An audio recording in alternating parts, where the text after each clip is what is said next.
F'Novembru tal-2019 ġara li ġara. Din hija r-raġuni li tal-kap eżekuttiv tal-ITS Pierre Fenek għaliex l-impjieg ta' Rosjan Cutajar waqaf ħesre.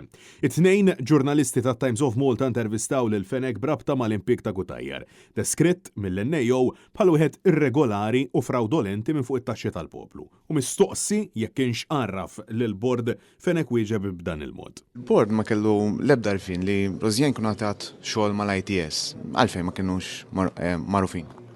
Ara, jiena ovvjament id-dettalji li kelli nagħti tajthom kollha lill-NAO mingħajr ġifieri kemm kull question li tawni kif ukoll għamilt sija u nofs session magħhom ġifieri kull informazzjoni li kelli intihom tajthomlhom.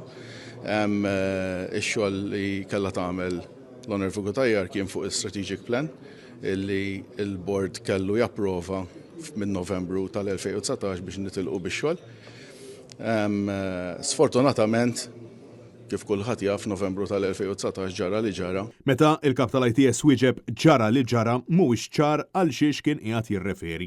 Dan għaliex effettivament ġara ħafna matul dak ix-xahar. Fost oħrajn l-arrest ta' Jorgen Fenek li Cutajar infisha kienet qajtlu li se tieħu l-impjieg mal-ITS għax kulħadd kien qiegħed jitħanżer. Ir-riżenja ta' Chris Cardona minn Ministru, ir-riżenja ta' Konrad Mizzi minn Ministru, ir-riżenja ta' Keith Schembri minn Chief of Staff tal-Prim Ministru, illi kollox sussegwentament wassal għar-riżenja tal-Prim Ministru Joseph Muscat. Mistoqsi mill-ġurnalista Times jekk Rosjan Cutajar qalet il-verità meta qalet li għal kull ċenteżmu li qalet minn dan l-impjieg kienet għamlet ix-xogħol għalih, Fenek insista biex il-ġurnalisti jistaqsu lilha. Rosjan Cutajar kienet għalt li għal kull sent li nqalati għamlet ix-xogħol tagħha.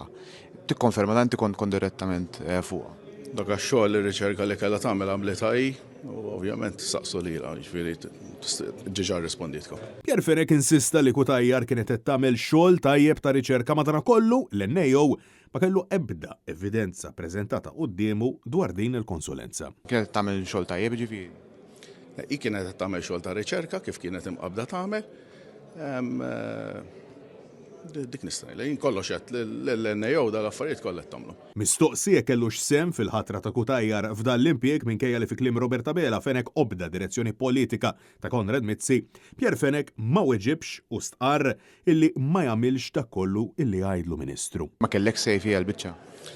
Mhux ħanqod nidħol f'dal-affarijiet dak li kellu jgħid il-Ministru qalu naħseb kien ċar biżżejjed. Ġifieri, inti kull darba li tiġi ordni mill-Ministeru bil-fors timxi magħha jew għandek Użgulli li, mela. Użgulli li. B'mod mill-aktar skomdu meta mistoqsi x'se jwieġeb liċ-ċittadini wara li l-NAO saq li l-impjieg ta' Rosjan Cutajar kien wieħed fażull imħallas minn fondi pubbliċi, Fenek ħarab milli jwieġeb u insista illi r-riżultati li kiseb jitkellmu għalih. Minkejja din it-tweġiba, l-lajta għar-riżenja tiegħu tibqa' waħda insistenti.